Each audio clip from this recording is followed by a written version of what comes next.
essas formas de poderes deturpado, principalmente dentro da escola, é currículo oculto.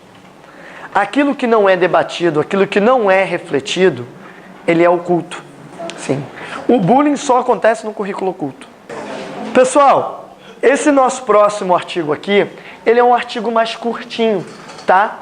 É um artigo que, pelo que eu vi, são 15 páginas, sendo que 2 são de referencial teórico, uma de capa, das 12 páginas ao todo, ok? Então, assim, ele é um artigo curtinho, um artigo muito interessante do Walter Brath sobre professores inovadores na educação física escolar.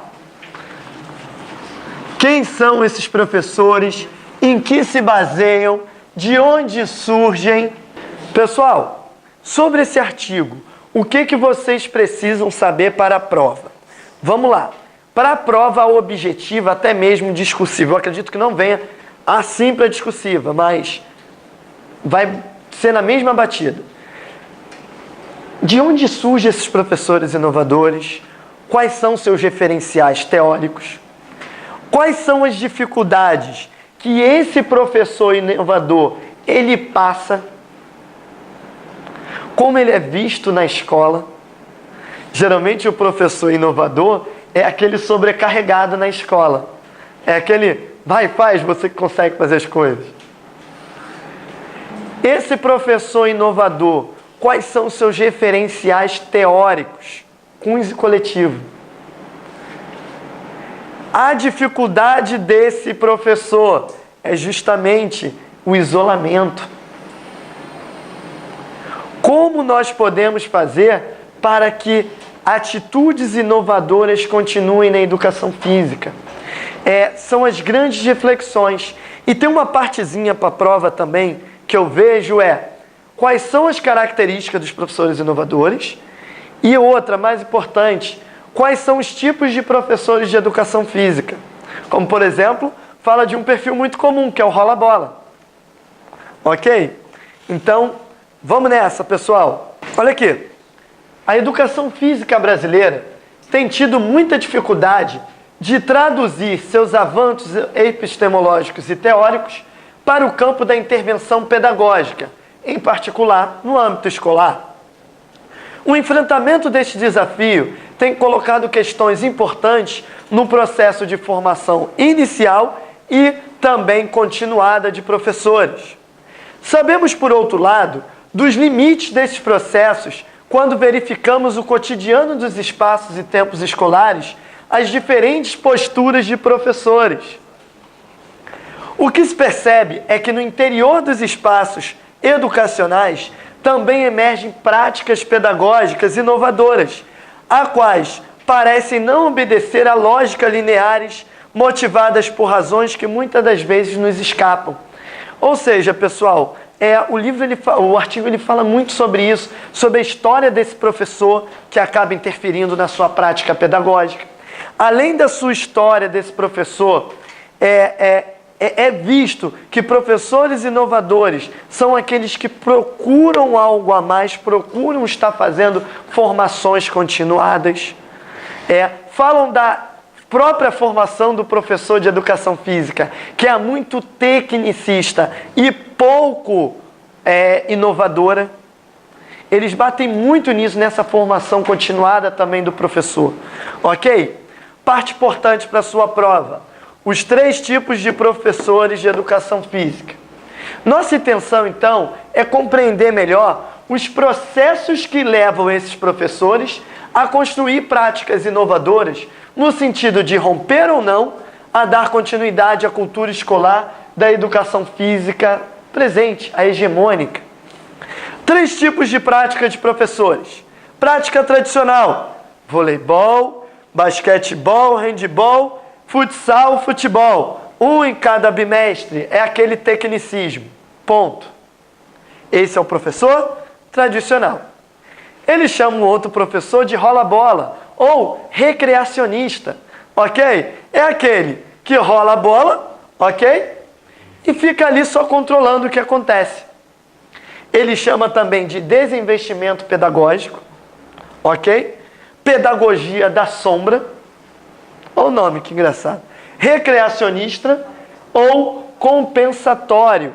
Ok, pessoal? Isso aqui é o artigo do Brat e ele vem batendo nessa tecla. E aí, pessoal, qual é o que ele quer? Qual é o que ele busca? Qual é o foco do Pedro II? Professores de uma educação física inovadora. É isso aí. Que é o quê? É aquele que pega a cultura tradicional e ele vai ampliar, vai contextualizar.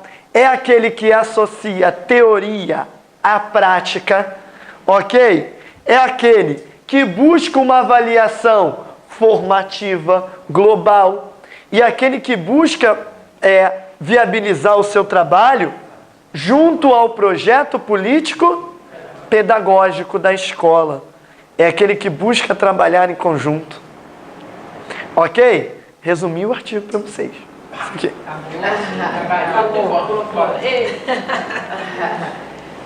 Pessoal, vamos lá. Como é a característica desse professor inovador? Primeira, é aquele que inova os conteúdos da educação física, ampliando para além dos tradicionais esportes, tematizando, pega essa palavrinha aí, marca aí. O Brat adora essa palavra, o coletivo. Já tá com ele. Ok? Tematizando outras manifestações da cultura corporal de movimento, além de considerar o conteúdo das aulas, os aspectos ligados sobre a cultura, como conhecimento fisiológico, antropológico, sociológico, entre diversos outros, tratando-os contextualizadamente. Essa é a tematização. Portanto, articulando teoria e prática. Pessoal, qual é a característica do professor inovador? É aquele que vai além dos esportes tradicionais. É aquele que vai ampliar esses esportes. Mas ele não nega os esportes. Não nega. Ele contextualiza. Reinventa, né? Isso, reinventa, tematiza. E, pessoal, modifica o trato deste conteúdo. Não mais se resumindo a apresentar os gestos considerados corretos. Em si, envolve o aluno como sujeito do conhecimento, construindo um ambiente de cogestão das aulas. Pessoal, além de ter o conteúdo, ele é modificado, transformado, cultura corporal de movimento. E como cultura, ela só é passada e transformada através do Vygotsky, diálogo, que é a zona de desenvolvimento proximal. Utilizar as diferentes formas de avaliação que envolvam o aluno nas decisões do que avaliar, como avaliar e mesmo no próprio ato da avaliação, a autoavaliação. Ok? Articula a educação física de forma mais clara e orgânica no projeto político-pedagógico da escola. Essas características podem se apresentar isoladamente e de forma combinada. Aqui nós estamos falando sobre a interdisciplinaridade, ok? Ou também a trans, ou seja, trabalhar em equipe, pessoal, estar junto com a escola. O projeto político-pedagógico da educação física, que é trabalhado no coletivo de autores, ok? Pessoal, em princípio, poderíamos dizer que estamos interessados em inovações que alterem o sentido da prática e não apenas acrescentem, por exemplo, os conteúdos novos. Pessoal, aqui vem uma informação importante. O professor inovador não é aquele que simplesmente pega e faz o seguinte: ei, vamos então trabalhar, está muito na moda, vamos trabalhar o badminton. Tá, e aí, vamos trabalhar. Ok. Não é só acrescentar conteúdo, mas sim a contextualização e tudo que venha. Ou seja, esse estudo sobre inovações envolve teoria e prática. E não apenas acrescentam conteúdos novos, além dos esportes convencionais. ensinar também os esportes radicais, entre outros. Compreender o seu processo de construção, publicizá-las e criticá-las, identificando suas potencialidades e limitações, fazem parte do escopo da pesquisa. Então não é só colocar um esporte novo, mas trabalhar pela sua transformação, pelo seu entendimento, pela sua tematização, contextualização e vai. Interculturalidade, ok? Conclusão, pessoal, para terminarmos aí. E aí vem os questionamentos.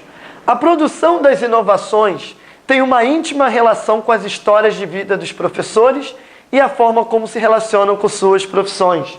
Aquele professor que curte muito um esporte acaba trabalhando mais esse esporte. E aquele que tem uma vivência maior acaba inovando mais. Ele fala disso, sobre a história de vida do professor, ajudando. Os professores que tentam construir práticas no sentido inovador parecem estar muito preocupados com a relevância daquilo que vai ser tratado para a vida dos estudantes e o reconhecimento do trabalho que desenvolve. Diferente do rola-bola, que é aquele prazer momentâneo, o professor inovador, ele sempre se questiona: o que isso vai ajudar ou vai interferir na vida do meu aluno, na formação da cidadania? Desse modo, as questões que surgem em função do professor e aluno devem primar por dimensões como a do afeto, da aprendizagem e não obrigatoriamente sem significação para o estudante. É aquele formato do aprendizado significativo. É aquele princípio da educação real, pessoal. O coletivo de autores fala muito isso, como consequência o Brat fala isso. Pessoal, a educação para o aluno, essa prática inovadora, deve partir de uma educação real, não uma educação ideal. Uma educação que o aluno possa aplicar na realidade. Romário, me dá um exemplo sobre isso. Ok, vou contar uma história, um caso triste e de bullying dentro da minha família. O que acontece? Veio minha família por parte de mãe, é de Alagoas. E minha família por parte de pai é de Minas. Enfim, sou carioca. O que acontece? Vira e mexe é bom que eu tenho um lugarzinho para passear, que é sempre legal. E eles também vêm. E quando vem alguém da família para cá, quem é que recebe a família lá para fazer os passeios e tudo? O guia do Rio de Janeiro. Eu. Beleza. Nisso, vem um primo meu de Alagoas para cá. E aí ele veio com o objetivo de fixar moradia aqui, de arranjar emprego. Gente, isso faz uns 10 anos atrás. E aí ele veio para cá. Aí o meu primo, ele vem para cá e ele foi direto para uma entrevista de emprego. Sabe quando você chega num dia, no outro já tem? Eu lembro que isso foi numa sexta-feira, que ele tinha uma entrevista de emprego. A entrevista de emprego dele era lá na Praça 15. Então, falamos com ele, ó, você vai pegar a Avenida Brasil, a gente mora perto da Avenida Brasil, a gente vai deixar você na Avenida Brasil, e na Avenida Brasil você vai pegar um ônibus chamado Praça 15. Você pega o Praça 15 e você chega lá. E aí você vai para a sua entrevista de emprego. Pessoal, tudo certo. Lá na Praça 15 você só vai ver o número e vai se informar. É o ponto final. Ele foi para o ponto do ônibus 6 da manhã. A entrevista dele era às 10. Deu 7 da manhã. Na Avenida Brasil. 8 da manhã. 9 da manhã. 10 da manhã. 4 horas depois. Ele liga lá para casa. Falando 1000 coisas. Um monte de coisa eu não entendi. Mas eu acho que é palavrão ou alguma expressão do tipo. E aí, gente, o que houve? É Alex o nome dele. O que houve, Alex? O que está acontecendo? Olha, vocês estão assim comigo. Eu acabei de perder uma entrevista de emprego por causa de vocês. Me falaram um ônibus que não existe. Praça 15 é o que mais passa. Olha só, passou um monte de Praça 11, passou um monte de Praça XI, mas passou um monte de Praça XV. mas não passou o Praça 15. Resumindo a história, o apelido dele até hoje, na minha família, é Praça XV. Ok? Pessoal, é uma história real. Ok? Então, daqui a pouco eu vou me encontrar com ele.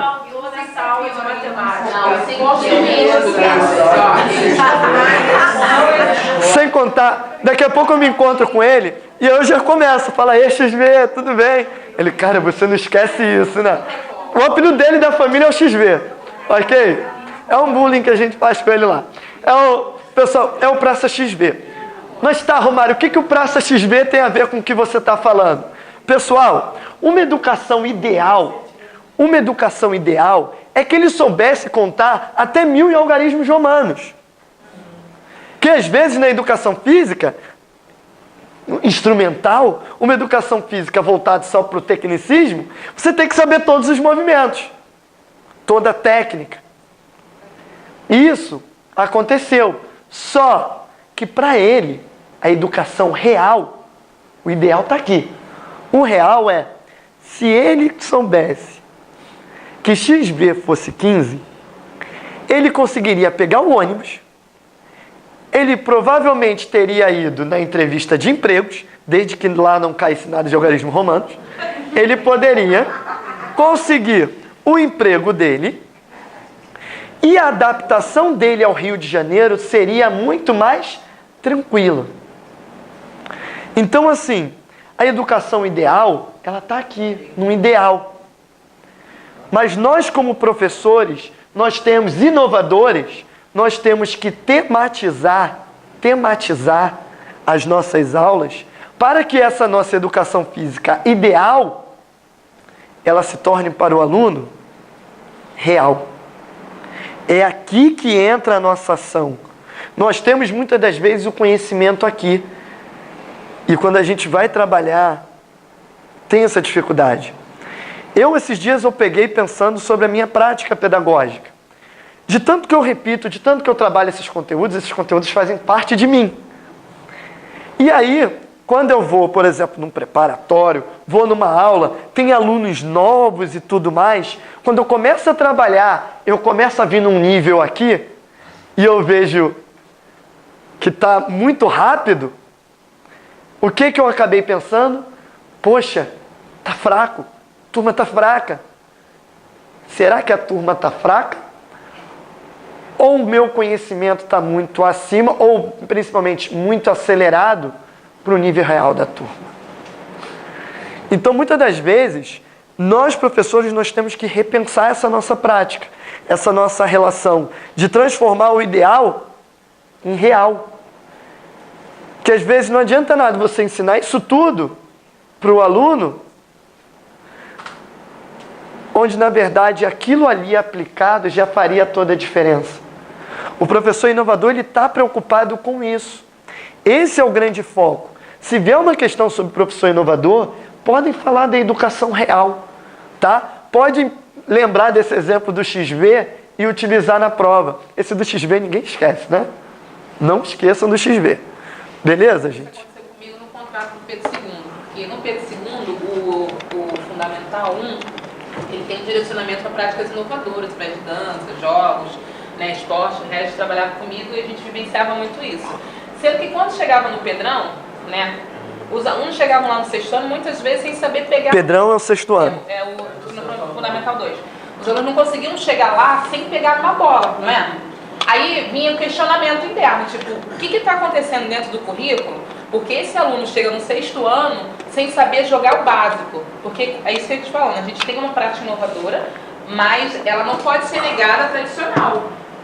Assim, porque assim, a tradicional ela tem que existir. Tem que existir. De uma maneira diferenciada, até porque o inovador ele não necessariamente ele vai deixar de ter os problemas que ocorrem. E nem abandonar o tradicional. Então a gente via muito isso, a questão da gente ter uma prática inovadora e não perder a mão, porque a gente entende que o ensino tem que ser uma continuidade. O ideal, porque a gente tem um aluno hoje que não tem vivência motora dentro da escola, ele chega de computador, tablet e afins, ele chega no quarto, quinto ano sem saber o mínimo de assim, pegar uma bola. Manipulação. Não consegue. E eu muitas vezes tenho que fazer uma intervenção de aulas, de pegar, lançar coisa com um aluno de 4º, 5º ano, que na minha visão, na minha época de escola, a gente tirava onda, tipo, pá, Sim. e já tava assim, né, quase um handball, aí você vê o aluno de 5º ano tomando bolada na cara, e tu fica assim, ué, como assim? Ele corre da bola no 5º ano e no 6º ano que já reprova, entendeu? Porque educação física no 6º ano reprova. Ele fica assim, tia, reprova no 6º ano? Eu falei, gente, agora no 5º ano é a hora. Vamos lá. Então, muitas vezes a gente teve que correr atrás do prejuízo para poder atender o mínimo de uma perspectiva de um ensino fundamental. Isso significa não reduzir o conteúdo, mas o tradicional ele faz parte da cultura. Mas aí você pega uma gestão dentro de um currículo que acredita que o inovador que tem que prevalecer negando o restante dá esse vácuo na realidade. Sim, o multiculturalismo ele não nega isso. Não nega, mas da prática. Tá. Dentro da educação física, até o que os artigos querem, os livros querem, não negar, até o que o Kuhn diz, ele quer manter o movimento na escola, ele quer uma transformação. É isso aí. Não é para negar e sim. É isso aí, até porque a prática existe. O que o professor inovador quer é aquele que dê uma contextualização, que amplie um pouquinho. É isso aí. Pessoal, para a gente completar esse artigo, olha só, vem algumas perguntinhas que pode ser importante para a sua prova. Por exemplo, como vem ocorrendo o processo de formação de professores que tentam essa reformulação das formas de aprendizagem? Então, nos casos aqui descritos, vem ocorrendo por meio de pequenos grupos de diálogo, ok? De diálogo crítico e socialização de experiências vividas. Pessoal, isso daqui é uma parte-chave para a sua prova. Por quê? Eles falam o seguinte, lembra que o professor inovador ele tem que estar se relacionando com o projeto político-pedagógico e tudo? Então, aqui o livro, ele repete bastante, o artigo ele repete bastante essa informação, que deve ter grupos de socialização, grupos que esse professor faça parte e também grupos na sala de aula de diálogo, ok? Com o núcleo central do órgão gestor, bem como pesquisas que são feitas para a fundamentação das práticas na aula de educação física. Onde eles buscam, o professor inovador, sustentação para as suas ideias? Pessoal, no CUNS e no coletivo de autores. Transformação didático-pedagógica, coletivo de autores, ok? Abordagem crítico-superadora, coletivo de autores, e abordagem crítico-emancipatória do CUNS. Quais são os seus referenciais de partida? Qual é o referencial que esses professores têm para trabalhar de partida? O que muitos de nós temos, que é a experiência praticando alguma modalidade esportiva. E o segundo, escutando os alunos a falarem as necessidades, pesquisam através de internet e também os diálogos em pares. Eu vou citando muitos exemplos aqui. Isso é um referencial de partida. Pessoal, em que se ancoram os docentes para resolver esse problema? Vamos lá. Uma ferramenta básica para resolver os conflitos nas salas de aula tem sido mais uma vez, o diálogo franco, problematizador das situações em aula. E a partir deste diálogo, são deliberados encaminhamento para as aulas. Mas existe uma linha tênue entre a desordem total e a abertura para opinião e sugestão. Pessoal, aqui ele fala sobre um ponto importante. Não confundir abertura para o diálogo com desordem. Ter essa atenção. A reflexão crítica da prática, por exemplo, quando nós temos no diálogo e todo mundo quer falar ao mesmo tempo. Desordem. A partir do momento que você dá a oportunidade de cada um falar no seu momento, aí você volta para a abertura ao diálogo. A reflexão crítica da prática assume um papel importante para evitar que a construção de coisas novas tem um fim em si mesmo.